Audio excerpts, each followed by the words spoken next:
Today I'm going to talk to you about PR reputation rescue. So have you ever had a personal situation where maybe you've said the wrong thing or you've been seen in a certain way and everyone's opinion has changed about you?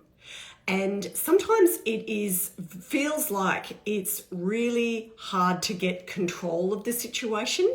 And there are a few steps that you can use in what's called crisis management in PR crises. And remember that PR is all about reputation. It's about what people say about you when you're not in the room. As the wonderful Jeff Bezos, founder of Amazon, coined the term to describe brands or personal brands so well.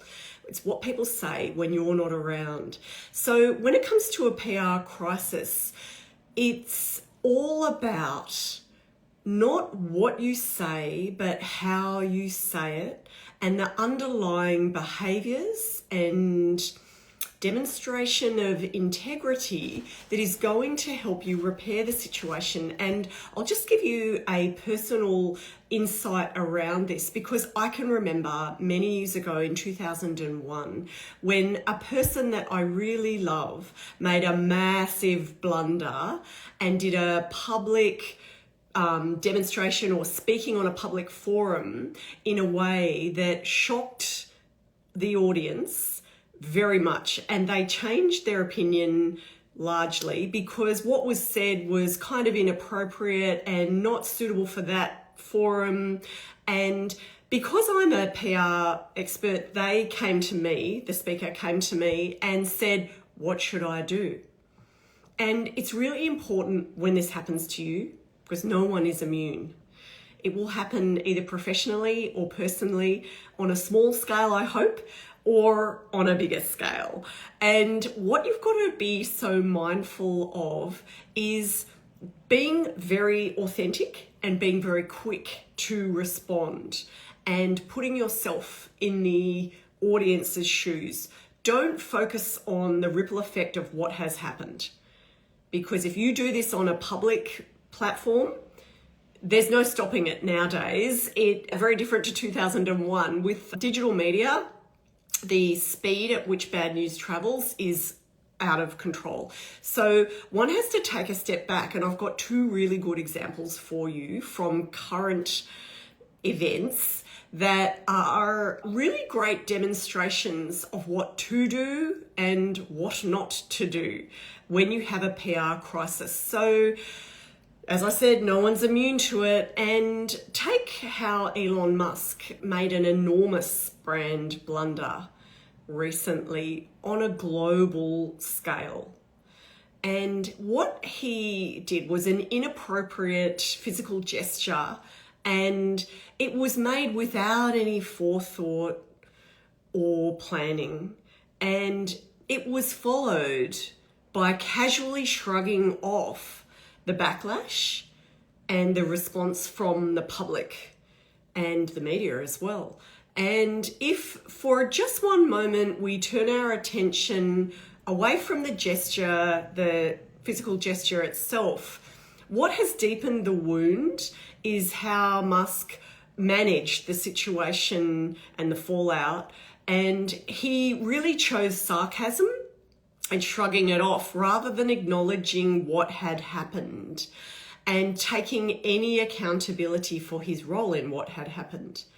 Now for him, the backlash, this is going to be permanent, absolutely. People's opinions are changed permanently, right or wrong. And he does say it was unintentional. And the fallout for him is that Tesla owners, his commercial brand, not his personal brand, but the Tesla owners are now reported to be wanting to distance themselves from anything to do with him and his brand. This is like catastrophic. And with proper crisis management, there's such a different way for the whole thing to play out. Absolutely. And the casual dismissal of the critics meant that Musk missed the opportunity to restore trust or gain any ground through acknowledging the impact of his actions. And this highlights a really flawed method of crisis management where there's like no management, which is ignoring the emotions and perspectives of the people that were affected. It's very important to be aware that as a public figure or as a person with any sort of online profile or just as a human, you have a degree of responsibility for how your actions are perceived and play out in the world. There is a degree of that, absolutely.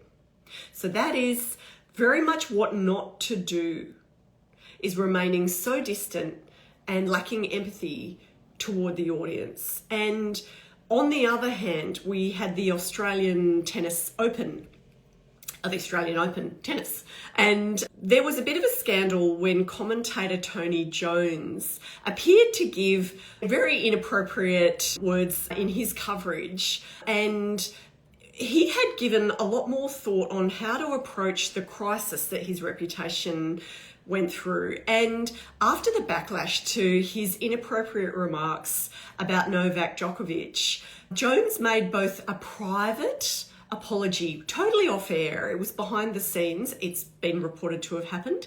And he also made a public apology, which was very much requested by Djokovic's team and support team. And while the response wasn't unanimously praised, it demonstrated an effort to really acknowledge the harm caused. And his steps are really noteworthy. He took accountability first and foremost. He acted promptly. That is one of the most critical elements of when a reputation needs a rescue, how to respond. And addressing those directly affected. So he did that both behind the scenes and front and centre on a public platform. So it's very important to take notice of, it's not entirely what you say, it's how you do it. It's the speed, it's the taking ownership and being accountable, and it's the empathy first and foremost. And there's always a little bit more detail to it.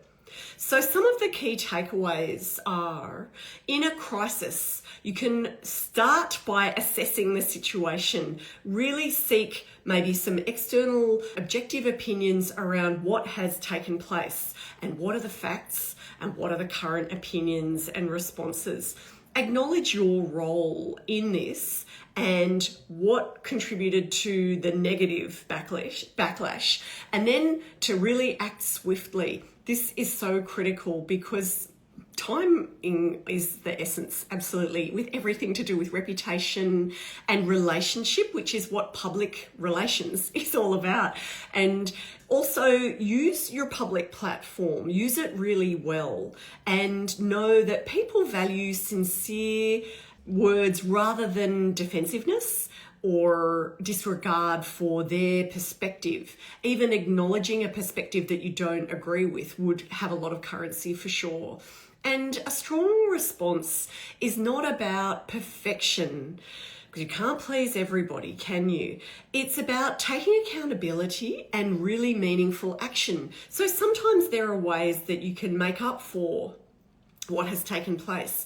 There's other ways that you can offer a thorough examination of what has taken place, or just provide better customer service, whatever it might be. And I hope that these tips around crisis management are helpful for you when you think about what you can do in personal situations, public situations as a brand or a personal brand as well. Remember, your reputation is absolutely everything. It's critical, but it is something that you can manage and be very authentic about and very consistent about. And I have an announcement for you today, which is that in 2 weeks, on Thursday, the 13th of February, I'm going to be sharing a workshop on the 3 mistakes to avoid so that you can get featured in PR and stop wasting time and energy. So if you click on the link in my website, you'll see how to join this free live webinar. And I can't wait to join you there for a free live training event where you can gain more insights into how to get the most out of your PR efforts and your reputation rescue, which I hope you don't have to navigate. Bye for now.